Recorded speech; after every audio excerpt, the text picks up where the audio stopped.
Dan ini udah terjadi beberapa kali. Misalnya saja dulu di Jakarta lem Aibon.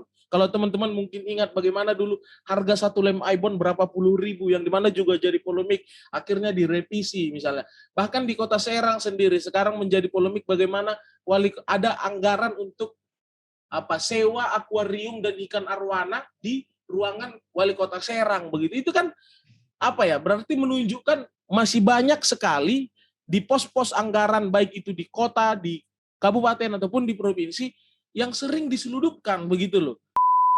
Dari medsos ada yang berasnya berkutu lah, ada yang sardennya kurang sehat lah begitu. Tapi begini, ini saran saya sepakat Pak Juliari ini dibebaskan. Tapi dengan catatan, seumur hidupnya dia hanya boleh makan sarden. Ya, saya sepakat itu. Jadi, itu menurut saya hukuman yang paling keren itu. Nggak apa-apa Pak Juliari dibebaskan, tapi seumur hidupnya dia hanya boleh makan sarden. Tapi ada juga kabar buruknya. Apa itu, Bang? Kabar buruknya adalah pejabat negara dan politisi sebenarnya tidak yakin PPKM efektif. Menurut saya dari segala kesusahan, dari segala keterbatasan, saya yakin bakal hadir terobosan-terobosan. Misalnya saja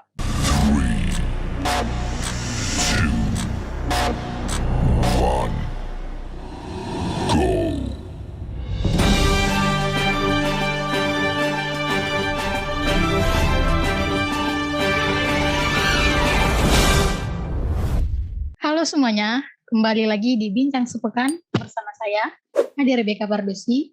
Di Bincang Sepekan ini kita akan membahas mengenai topik-topik atau artikel-artikel yang sedang banyak dibicarakan di akhir sepekan ini. Namun untuk membahas itu saya tidak sendirian, saya ditemani oleh rekan saya, yaitu CEO dari Zona Politik, Abang Tulus Prayogi Bardosi. Hey, halo semuanya, halo Beka. Apa nih kita hari ini mau bicarakan apa nih? Kita mau bicara topik-topik yang sedang viral, Bang. Oh gitu ya, viral menurut versi siapa? Versi semua orang. Paling tidak ini adalah berita yang sedang dibicarakan satu pekan belakangan lah ya. Iya. Ada apa aja tuh? Oke, kita masuk yang pertama itu yang ini masalah baju DPRD Tangerang yang katanya bahan-bahan pakaiannya itu akan digunakan dari merek-merek terkenal seperti Louis Vuitton. Gimana nih menurut Bang Tulus? Louis Vuitton ya, LV ya. Oh ya, maaf ya. Elpong ya. Oke. Terus apa-apa yang perlu dibicarakan dari topik itu? Menurut Bang Tulus ini worth it nggak gitu? Baju PDH-nya aja dari bermerek, pakaiannya bermerek gitu. Gimana nih menurut Bang Tulus? Pertama begini ya, kita ngobrolnya santai aja lah ya begitu ya. Pertama begini, kalau bicara worth it apa tidak, pasti kan kurang relevan kalau kita yang ngomongin, karena apalagi saya kan belum pernah jadi anggota dewan begitu kan. Mungkin para anggota dewan yang terhormat, Bapak Ibu yang ada di DPRD Kota Tangerang ya.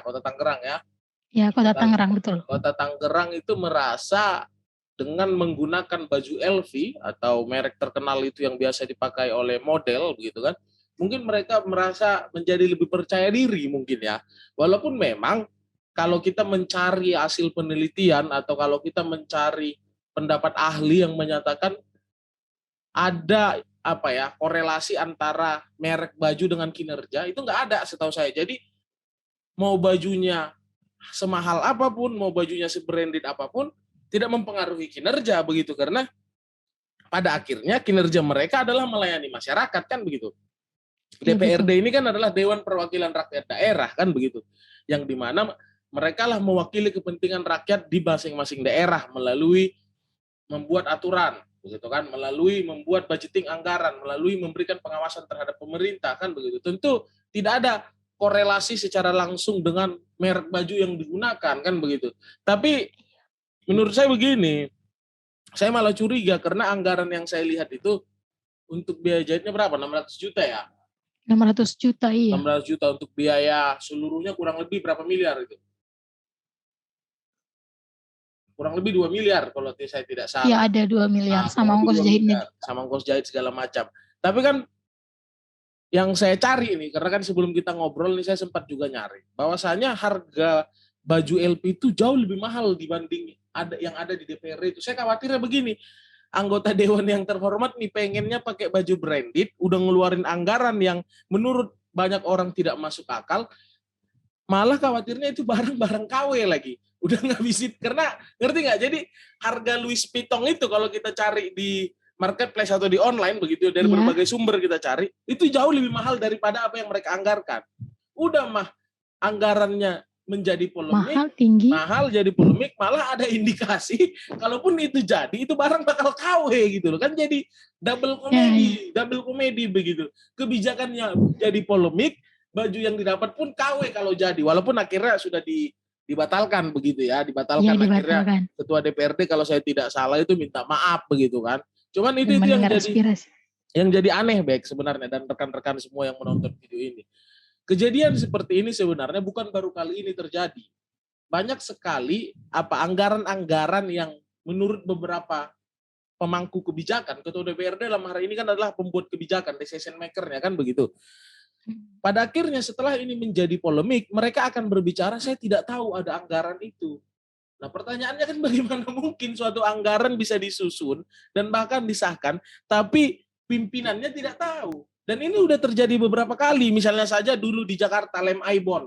Kalau teman-teman mungkin ingat bagaimana dulu harga satu lem Aibon berapa puluh ribu, yang dimana juga jadi polemik, akhirnya direvisi misalnya. Bahkan di kota Serang sendiri sekarang menjadi polemik bagaimana ada anggaran untuk sewa akuarium dan ikan arwana di ruangan wali kota Serang begitu. Itu kan berarti menunjukkan masih banyak sekali di pos-pos anggaran baik itu di kota, di kabupaten ataupun di provinsi yang sering diseludupkan begitu loh. Maka menjadi penting acara-acara seperti ini untuk kita buat. Kenapa? Agar kita bisa bersama-sama mengawasi bagaimana penganggaran di masing-masing daerah begitu. Jadi tidak ada lagi nanti anggaran-anggaran yang tujuannya hanya untuk hiburan pemimpin semata. Misalnya saja apa urgensinya sewa akuarium dan ikan arwana di ruang wali kota begitu loh. Toh pada akhirnya kalau memang wali kota pengen lihat akuarium tinggal buka YouTube kan, dia nonton aja mending kan, daripada sewa per tahun berapa ratus juta itu begitu. Jadi maksud saya harus menjadi pengawasan berarti, karena kalau kita tidak mengawasi dengan benar bisa jadi ada banyak anggaran-anggaran yang kebobolan begitu. Akhirnya kita juga yang rugi sebagai masyarakat kan begitu. Itu sih tanggapan awal menurut saya. Baik, jadi kejadian di DPRD Tangerang itu berkaitan dengan baju Louis Vuitton sebenarnya sudah banyak terjadi di daerah-daerah lain dengan pola yang berbeda. Tapi kan caranya sama aja. Ada anggaran yang dirasa oleh masyarakat tidak penting dan tidak masuk akal. Kan di situ poinnya kan. Betul. Iya. Nah, gitu kira-kira baik pengantarnya. Oh. Kalau tadi Mas Tulus bilang kan antara baju itu tidak ada hubungannya dengan kinerja DPRD gitu ya Mas. Terus saya mau tanya juga nih, kan kita punya baju ciri khas gitu ya, yang bernilai tinggi batik. Betul. Menurut Bang Tulus, kenapa DPRD Tangerang ini lebih membeli untuk memilih dari merek yang terkenal? Karena sementara juga Indonesia juga punya gitu ciri khasnya. Nah, ini yang menarik kan. Seharusnya kita bangga dengan apa yang kita miliki kan begitu. Iya, betul. Iya. Saya dapat banget poin BK pada kesempatan ini. Bagaimana sebenarnya kan kita punya banyak ya. Ada batik Jawa, misalnya ada batik juga dari Sumatera begitu. Ada juga kain tenun dari Palembang, songket Palembang. Ada banyak sekali kain-kain yang berasal dari daerah kita yang harganya pun nggak kalah main gitu loh. Kita juga tahu kan bagaimana kita bisa cek itu di marketplace. Jadi kalaupun pengen gaya, kenapa nggak gaya dengan local wisdom begitu loh, kebanggaan dari identitas kita sendiri begitu loh. Nah itu yang menarik. Cuman kan begini, masalahnya kan anggota dewan ini dugaan saya yang saya yakin pasti salah lah begitu. Tidak perlu dikonfirmasi, saya pastikan salah, tapi perlu saya sampaikan begini. Dugaan saya adalah mungkin anggota DPRD Kota Tangerang ingin terlihat keren oleh DPRD yang ada di Irlandia atau di Uganda pada saat mereka posting nanti di Instagram.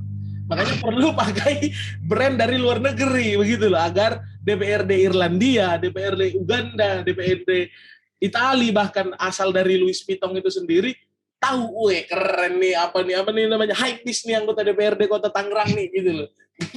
Mungkin kalau dia pakai songket Palembang begitu kan, atau pakai pakaian adat Baduy misalnya yang dipakai presiden kemarin di sidang tahunan MPR kan begitu kan, mungkin yang tahu hanya di sini-sini aja. Jadi anggota DPRD Kota Tangerang perlu menggunakan brand luar negeri agar dikenali oleh anggota DPRD dari Irlandia dan Uganda. Itu dugaan saya begitu loh. Padahal seharusnya kan bisa jadi identitas benar. Misalnya saja oke lah kalau Senin sampai Rabu misalnya sudah diatur harus menggunakan pakaian dinas yang coklat, ya kan bisa digunakan misalnya di hari Kamis, di hari Jumat pakai batik, ataupun mungkin pakaian adat yang asli dari Tangerang misalnya kan itu bisa digunakan. Atau kalau Tangerang tidak punya bisa pakai pakaian adat Baduy yang ada di Lebak, Banten, masih satu provinsi begitu kan. Tapi menarik poin apa yang BK sampaikan. Tapi kalau BK tanya kenapa mereka nggak pakai itu, saya sih dugaannya gitu Bek ya. Jadi kalau mereka pakai pakaian adat dari berbagai daerah di Indonesia, nanti DPRD Uganda dan Irlandia nggak kenal gitu loh. Jadi kalau pakai brand dari Itali, slogannya gimana? Slogan cintailah produk-produk Indonesia untuk sebentar waktu dihilangkan dulu gitu ya. Bang. Kita tidak bilang dihilangkan, paling tidak anggota DPRD Kota Tangerang Selatan dalam menyusun anggaran untuk baju dinasnya tidak menggunakan itu, gitulah. Oh, oke. Okay. Jadi secara tidak langsung mereka tidak mendengar arahan dari presiden kan begitu. Karena kan beberapa waktu lalu presiden yang menyampaikan, mari cintai produk lokal, beri produk lokal, tapi anggota DPRD-nya kita lihat malah lebih mendukung UMKM lokal yang ada di Italia. itu sih menariknya. Ya. Mungkin menarik sekali ya topik yang pertama ini. Ya, mungkin kita bisa lanjut ke ini kan ramai juga di sosmed ya, di Twitter, di mana-mana, bahkan ada yang buat meme segala macam ya. Ya gitulah, ramai memang. Di tengah situasi pandemi seperti ini, anggaran juga makin besar. Nah, itu salah satu aspek lain kan, bagaimana di tengah kondisi pandemi banyak rakyat yang kesusahan makan, tapi anggota DPRD malah memikirkan baju begitu loh. Kenapa tidak bajunya Pak di baratnya diminimalisir anggarannya, bisa sisanya misalnya untuk anggaran lain yang lebih dibutuhkan di kondisi pandemi itu kira-kira kan. Harusnya begitu. Berhubungan dengan anggaran nih Mas Tulus, berhubungan dengan topik kita yang kedua ini. Apa tuh? Seru nih, kayaknya makin seru aja nih. Topik kita yang kedua itu kita beralih ke Menteri Sosial kita, yaitu Bapak Juliari Batubara. Yang dimana Bapak ini terjerat kasus korupsi yang diduga melanggar pasal 12 huruf B atau pasal 11 junto pasal 18 Undang-Undang 31 tahun 1999 tentang pemberantasan tindak pidana korupsi. Yang terancam hukuman 11 tahun penjara nih Mas Tulus. Itu menurut Bang Tulus gimana nih? Itu di situ kan beliau katanya tolonglah Pak Hakim keluarkan saya, katanya kasihan keluarga saya yang mentalnya sudah tidak kuat lagi dibully, padahal mereka tidak tahu apa-apa. Gimana nih menurut Bang Tulus? Anaknya masih kecil begitu ya? Iya, butuh seorang ayah, katanya sosok ayah. Betul. Tapi begini, sebelum saya bahas yang BK tanya ini, saya mau ngajak kita mundur sedikit. Dulu, waktu awal Pak Menteri ini jadi menteri, ada salah satu wawancara Bek, oleh salah satu media yang menanyakan bagaimana sih tips-tips agar tidak terjadi korupsi. Kurang lebih begini. Nanti bisa saya masukin mungkin videonya di sini, editor nanti saya bisa masukin. Wih, keren loh. Kopi loh, ini siapa yang gambar nih? Teman kami di kantor. Kira-kira sedikit menghambat. Yang paling efektif itu adalah diri kita sendiri. Tidak ada orang yang bisa mengendalikan diri kita selain diri kita sendiri. Jadi saya pendekatannya nggak terlalu yang sistem ilmiah gitu-gitu. Udah pusing lah. Ingetin aja, kamu jangan lupa kalau kamu kenapa korupsi, kasihan anak istrimu, kasihan anak suamimu, mereka pasti keluar malu. Anak-anak kalau masih kecil ke sekolah dibullying teman-teman, dia pasti nangis. Nah, jadi pendekatan humanis seperti itu kalau saya. Mungkin suatu saat ada mekanik ada sistem-sistem. Kurang lebih begini Pak Mensos ini ngomong gini, ya hidup apa adanya, jangan serakah. Kalau gaji cuma 20 juta, ya sudah hiduplah dengan 20 juta. Karena ingat, kalau sampai kamu terjerat korupsi, maka anakmu akan malu di sekolah, istrimu juga akan malu di lingkungannya bergaulnya. Nah berarti dari penjelasan itu, harusnya Pak Mensos ini paham dong konsekuensi logis dari tindakan yang dia perbuat. Walaupun sampai hari ini dia belum mengakui itu di persidangan, dia belum mengakui kalau dia menerima suap. Kan dia modelnya cashback ya, dia kan dapat cashback itu dari setiap paket bansos 10.000 kalau tidak salah dari penyedianya kan begitu. Iya. Nah, jadi kan Menariknya begitu loh. Harusnya kan dia sudah paham. Bahkan kemarin di Twitter itu ada viral tagar yang berisi Juliari terus bahasa yang tidak sopan lah begitu. Jadi satu warganet sepakat bahwa Juliari ini diinisiasikan disamakan dengan bahasa yang tidak sopan tadi yang saya bilang. Nah, maka pertanyaannya begini. Hari ini betul memang mungkin anaknya kena mental, di sekolah mungkin ada yang nggak enak, begitu juga dengan istrinya. Tapi Iya, pertanyaannya, bukankah konsekuensi itu sudah disampaikan oleh Bapak yang terhormat Mensos Juliari Batubara pada saat sebelum dia ditangkap atau pada saat di awal dia menjadi menteri? Artinya, apa yang dia bicarakan hari ini, dia sudah ketahui di awal. Kan iya begitu? betul. Dia sudah ketahui di awal. Nah, anehnya begini loh. Pertama, tuntutan dia itu tidak maksimal. Jaksa hanya menuntut 11 tahun kalau saya tidak salah. Padahal berdasarkan pasal itu dia bisa dituntut maksimal 20 tahun. Pertama di situ rakyat sudah marah. Kenapa tidak dituntut dengan hukuman maksimal begitu kan? Iya betul. Tapi itu hak jaksa dalam melakukan penuntutan di depan meja persidangan. Kedua, setelah dituntut, dia malah memohon dibebaskan dari segala tuntutan. Akhirnya kan rakyat marah. Gila kali, ibaratnya gini lah bahasa masyarakatnya, udah gila kali katanya. Lu tahu nggak berapa ratus orang, berapa puluh ribu orang yang harus kelaparan hanya karena lu potong 10.000, harus makan paket bansos yang kurang. Kan banyak yang beredar di medsos, ada yang berasnya berkutu lah, ada yang sardennya kurang sehat lah begitu. Tapi begini, ini saran saya. Saya sepakat Pak Juliari ini dibebaskan. Tapi dengan catatan, seumur hidupnya dia hanya boleh makan sarden. Ya, saya sepakat itu.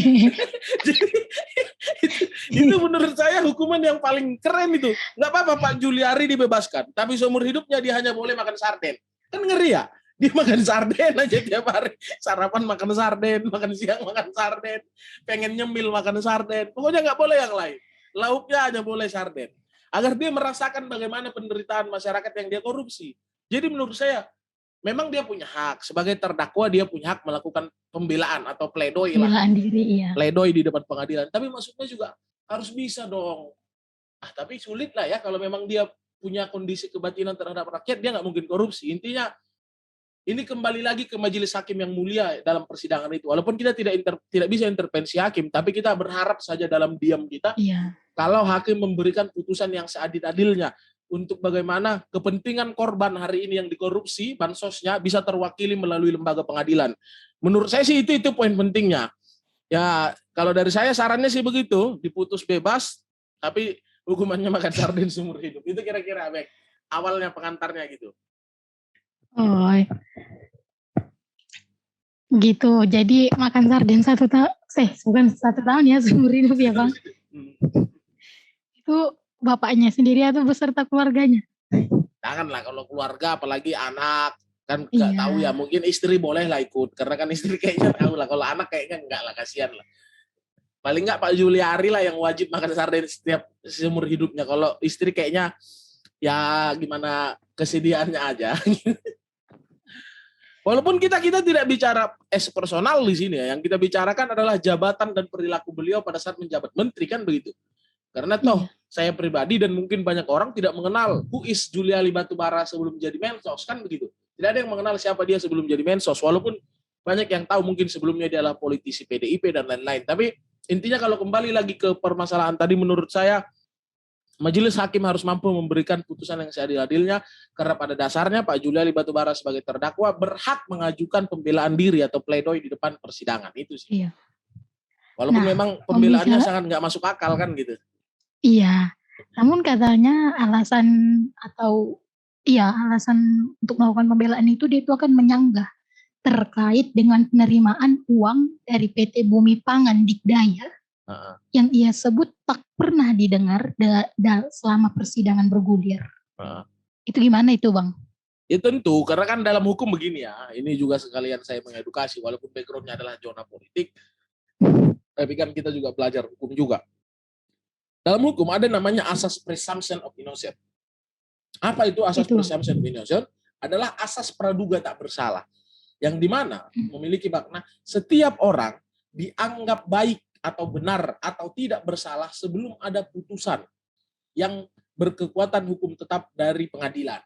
Misalnya begini, Oke. BK atau saya lah tertangkap basah sedang menusuk perut si A. Tertangkap basah gini. Dilihat langsung sama orang banyak, sama polisi ditangkap. Bukan berarti saya langsung bisa dipukulin. Walaupun saya tertangkap basah menusuk orang, Iya. tertangkap basah loh, menusuk orang berdarah, pisaunya di tangan saya. Tetap harus hakimlah nanti yang berhak memberikan putusan. Nah, begitupun dalam konteks Pak Juliari Batubara. Hari ini publik menghakimi, padahal belum ada kekuatan putusan hakim yang berkekuatan hukum tetap. Tapi kan itulah kondisi kebatinan publik hari ini. Bagaimana publik marah begitu, tapi tetap kita harus bersabar menunggu putusan dari hakim begitu kan? Karena kan yang kita lihat adalah bagaimana upaya penegakan hukum dalam hal ini yang dilakukan oleh KPK yang melakukan operasi tangkap tangan kan begitu. Jadi kalau BK tadi bilang pembelaan dia, ya memang begitu dalam hukum. Jadi dia berhak membela apapun. Pada akhirnya kan nanti hakimlah yang akan memutuskan. Nah, sampai hari ini, sampai detik ini, kita belum bisa menyatakan Pak Juliari bersalah sebelum ada putusan dari pengadilan. Makanya kan tadi saya juga bilang, saya mengusulkan, saya bilang, bukan saya bilang harusnya begini hukuman. Saya mengusulkan, kalaupun dia dibebaskan, tapi hukumannya dikasih, makan sate seumur hidup, begitu. Jadi ini analisa saya, kan begitu. Tapi hakim kan punya analisa sendiri, yang dimana berpatokan pada 3 hal. Pembuktian pada saat persidangan, hukum yang berlaku hari ini, dan keyakinan hakim. 3 hal inilah nanti yang menjadi dasar hakim dalam memberikan putusan. Itu kira-kira. Jadi dia punya hak membela, baik nanti pada akhirnya hakim yang membuktikan benar tidak dia menerima dana yang dia tolak itu, gitu loh. Oke. Dan katanya dengar-dengar ya Mas, katanya nanti dia itu kan dituntut 11 tahun ya. Betul. 11 tahun dan katanya dia tuh harus membayar denda 500 juta serta membayar kerugian negara sebesar 14,5 M. Apakah itu maksudnya itu tertulis di mana atau ya itu? Oke, menarik pertanyaannya. Karena kita juga di Zona Group memiliki unit kreatif sendiri di zona hukum. Saya rasa nanti itu dibahas spesifik oleh rekan-rekan di zona hukum ya. Tapi saya sedikit menyinggung saja. Nah, kalau BK mau tahu apa yang didakwakan terhadap dia, nanti kawan-kawan atau teman-teman yang menonton video ini semua bisa melihat bagaimana dakwaan atau tuntutan dari jaksa pada saat persidangan tersebut. Di situlah bisa dilihat. Jadi jaksa mau mendakwa apapun itu haknya, tapi pada akhirnya hakimlah nanti yang memutus, begitulah.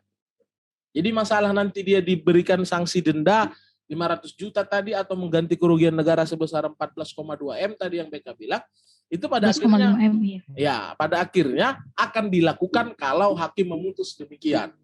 Mungkin itu hanyalah dakwaan atau tuntutan dari jaksa yang dimana sebenarnya saya pun belum membaca itu secara keseluruhan. Tapi kita asumsikan itu adalah dakwaan jaksa. Kita asumsikan begitu. Tapi pada akhirnya hakimlah yang harus berhak memutus itu apakah diputus demikian atau tidak begitu. Iya. Nah, itu sedikit saja. Nanti mungkin lebih dalam bisa dibahas di zona hukum nanti. Oke. Bicara mengenai Menteri Sosial nih kan Bang, berarti bansos yang dikorupsi kita bisa beralih ke PPKM nih. Semalam tanggal 16 Agustus telah diumumkan bahwa PPKM diperpanjang lagi hingga tanggal 23 Agustus.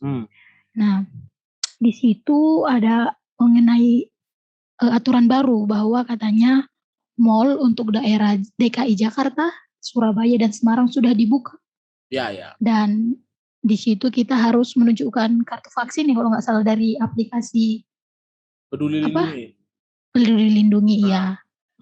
Itu gimana menurut Bang Tulus? Apakah itu sudah maksudnya sesuai nggak?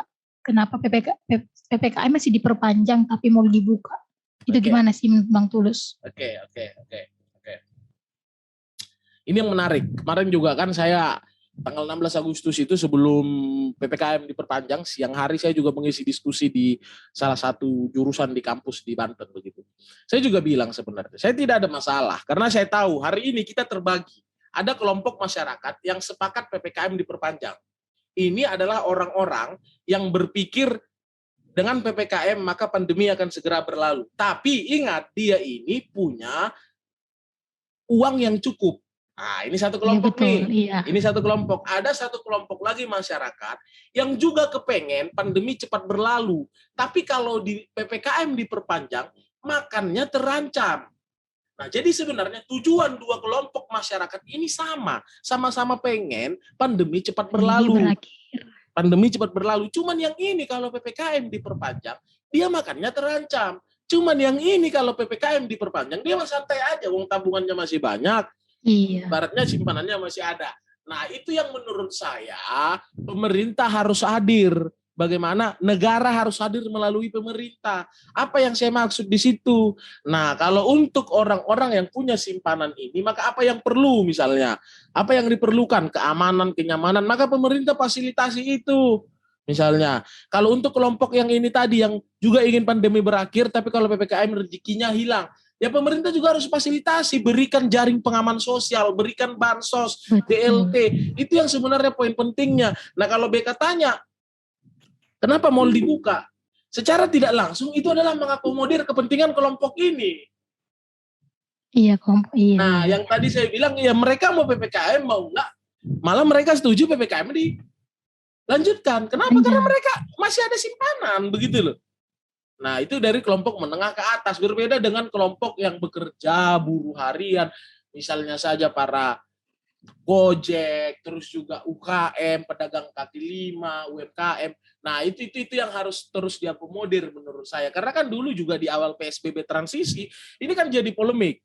Bagaimana mal dibuka, rumah ibadah masih ditutup, kan begitu kan? Dulu kan sempat jadi polemik di awal transisi.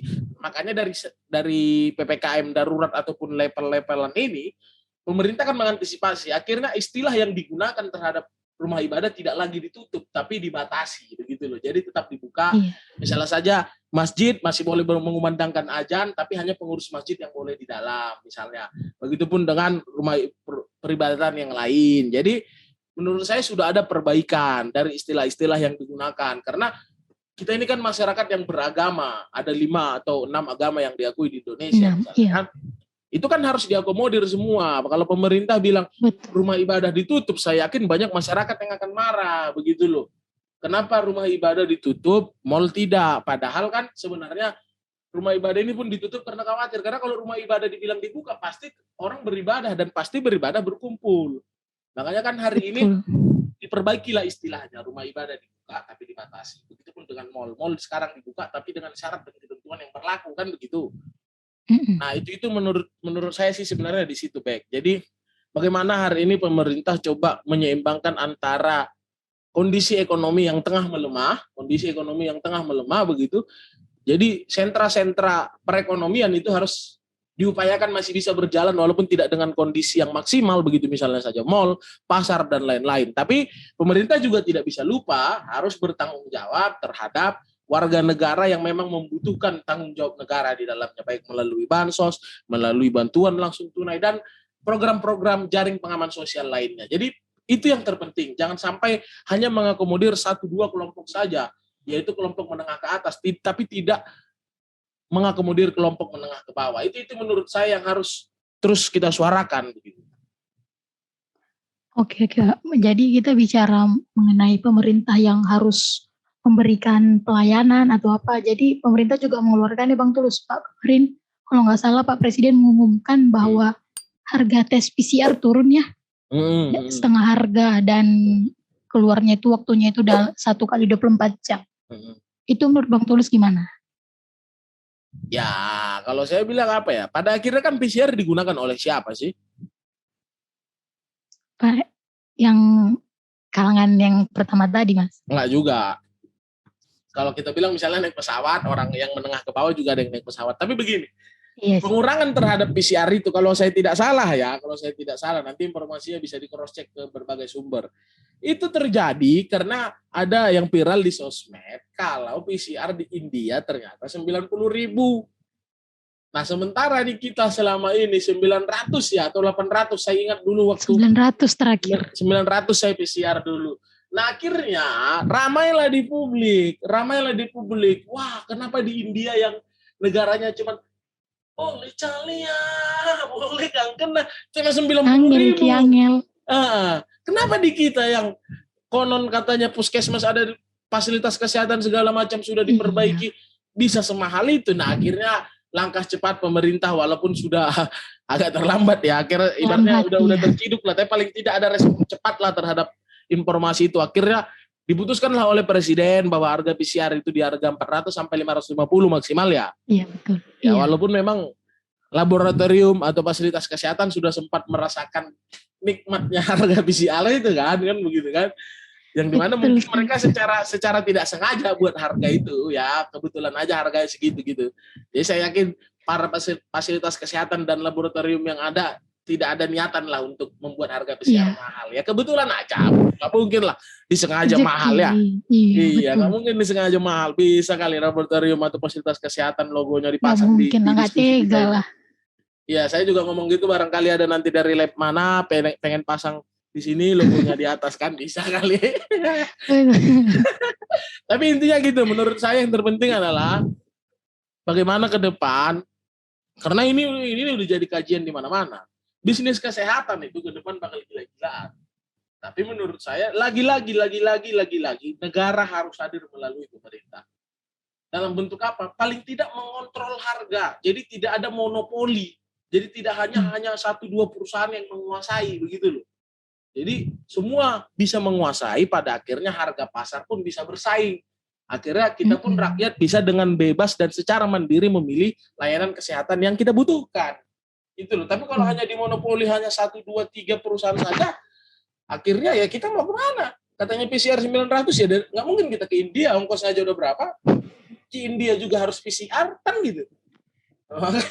Saya bilang itu yang terpenting sih ke depan, bagaimana negara hadir melalui pemerintah untuk mengontrol bagaimana bisnis kesehatan ke depan yang saya yakin akan mendapat keuntungan besar sekali di tengah kondisi pandemi hari ini, karena kesadaran kita terhadap kondisi kesehatan kita meningkat di hari-hari saat ini gitu.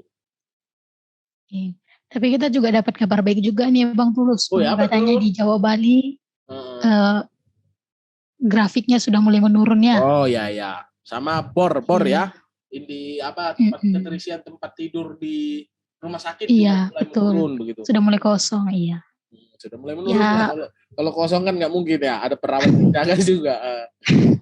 Kabar baik untuk di hari ulang tahun ke Indonesia ya, yang 76 tahun ini. Ya, seperti apa yang saya sampaikan di diskusi kemarin, saya bilang ada kabar baik. Saya bilang salah satu kabar baik yang saya sampaikan adalah yang tadi BK omongin kan, berkaitan dengan menurunnya angka grafiknya menurun, terus angka keterisian tempat tidur di rumah sakit menurun, walaupun memang positivity rate-nya masih tinggi, terus jumlah orang meninggal per hari masih 1.500, masih terbilang kategori tinggi, tapi ada juga kabar buruknya. Apa itu Bang? Kabar buruknya adalah pejabat negara dan politisi sebenarnya tidak yakin PPKM efektif. Kenapa alasannya? Ini menarik nih, kenapa bisa ngomong gitu lah, kok nuduh gitu kan. Kok nuduh nanti para pendukungnya ini pada ngomong ini lah, kok nuduh katanya kan, nanti WTE gini. PPKM artinya kita apa? Di rumah kan, kegiatan kita dibatasi kan? Iya. Jangan banyak keluar rumah kan, pembatasan kegiatan PPKM. Pemberlakuan pembatasan kegiatan masyarakat kan? Masyarakat. Nah, artinya hari-hari ini PPKM harusnya kan masyarakat banyak di rumah. Betul. Kan aturannya kan begitu, paling lama sampai jam 10, maka kegiatan kita terbatas. Tapi para politisi dan pejabat negara hari-hari ini balihonya bertebaran di mana-mana. Mereka memasang baliho kan ingin dilihat oleh masyarakat kan. Ya, berarti betul. Mereka pun tidak yakin masyarakatnya ada di rumah, tapi ada di jalan. Ini mereka pasang baliho. Makanya saya bilang banyak pejabat negara dan politisi kita nggak yakin masyarakat ini taat PPKM. Kenapa? Balihonya di mana-mana. Berarti dia yakin masyarakat gue juga nggak di rumah, pasti keluar. Gue pasang aja nih. Nah itu dia, jadi bukan nuduh. Betul. Iya, logikanya betul pasti. Makanya saya bilang, menurut saya itu adalah kabar buruk di tengah pandemi. Begitu loh. Jadi, bagaimana mungkin pejabat negara dan politisi tidak yakin kalau kita menaati PPKM kan begitu. Artinya mereka pun nggak yakin PPKM ini efektif. Itu sedikit kabar buruknya gitu, Bek. Iya. Tapi yang kasihan ini ya kayak saya lah Mas, mahasiswa online. Belum pernah ke kampus, kabar-kabar juga offline belum ada. Ya tentu semua kalangan terdampak lah, banyak yang lebih terdampak mungkin. Tapi memang untuk di kalangan mahasiswa sendiri, khususnya angkatan 2020 dan angkatan baru ini ya 2021, saya juga merasakan lah bagaimana kesulitan teman-teman yang tidak bisa mengetahui bagaimana lingkungan kampus. Padahal dulu tujuan dari ospek adalah mengenal lingkungan kampus, tapi hari ini bagaimana mengenal toh ospeknya virtual kan begitu.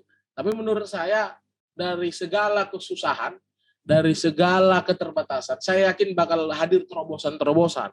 Misalnya saja hal-hal seperti ini dulu di masa sebelum ada pandemi, ya diskusi-diskusi seperti ini hanya kita lakukan di sudut-sudut kampus, hanya kita lakukan di sudut-sudut kantin. Tapi hari ini dari lintas daerah, dari berbagai provinsi kita bisa lakukan ini dan mungkin untuk ditonton oleh banyak orang banyak melalui sosial media begitu. Nah, kalau dulu diskusi kita hanya berkembang di tataran 5, 10, 20, 30 begitu.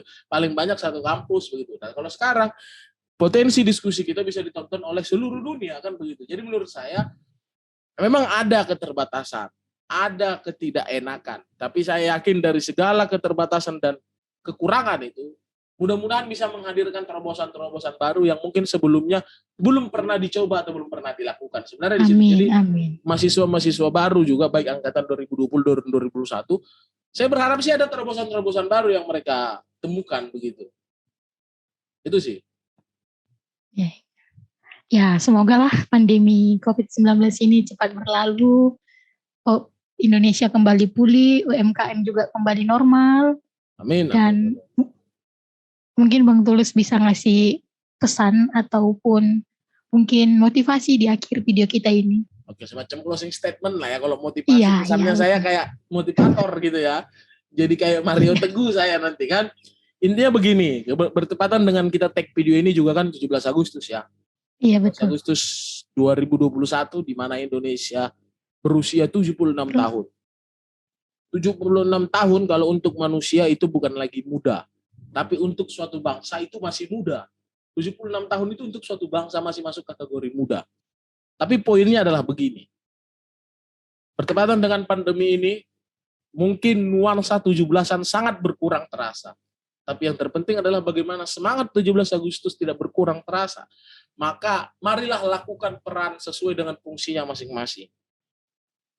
Gojek melakukan peran menjadi supir Gojek yang baik, mahasiswa melakukan peran dengan menjadi mahasiswa yang baik, pemerintah melakukan peran melalui kebijakan-kebijakan yang baik, karena hanya dengan demikianlah saya yakin bangsa kita bisa tetap bertahan sampai selamanya. Tapi kalau kita mendegradasi peran masing-masing, kita saling mengecilkan peran masing-masing, nah itu yang jadi bahaya. Saya jadi teringat bagaimana omongan founding father kita dulu, bagaimana Pak Soekarno dulu menyampaikan, Bung Karno menyampaikan, perjuanganku akan lebih mudah karena melawan penjajah, tapi perjuangan kalian akan lebih susah karena melawan bangsa sendiri. Poinnya adalah di situ. Saat saya menganggap peran Gojek kecil, saat pemerintah menganggap mahasiswa nggak tahu apa-apa, saat mahasiswa menganggap anak STM tahunya cuma tawuran, disitulah kita sebagai bangsa akan terpecah. Tapi kalau kita sebagai bangsa bisa menghargai peran masing-masing warga negara, peran masing-masing profesi, saya yakin kita akan menjadi bangsa yang kuat. Karena sejatinya bangsa yang kuat, kembali lagi seperti apa yang dikatakan oleh Bung Karno, adalah bangsa yang tidak lupa akan sejarahnya. Yaitu diistilahkan dengan jas merah. Jangan sekali-sekali melupakan sejarah. Karena semua punya peran di sektor dan cara masing-masing. Itu kira-kira closing statement-nya. Dan saya mengharap Yang Mulia Hakim membebaskan Pak Juliari Batubara dan memberikan hukuman makan sarden seumur hidup dan beras kutu seumur hidup. Terima kasih. Itu kira-kira. Baik. Terima kasih buat Bang Tulus. Terima kasih juga teman-teman yang sudah menyaksikan video ini. Jangan lupa jaga kesehatan, tetap patuhi protokol kesehatan, dan menjaga jarak, memakai masker, dan menjauhi kerumunan. Mungkin sekian video kali ini. Terima kasih. Oke, kalau teman-teman, sampai jumpa di Bincang Sepekan selanjutnya. Terima kasih. Oke.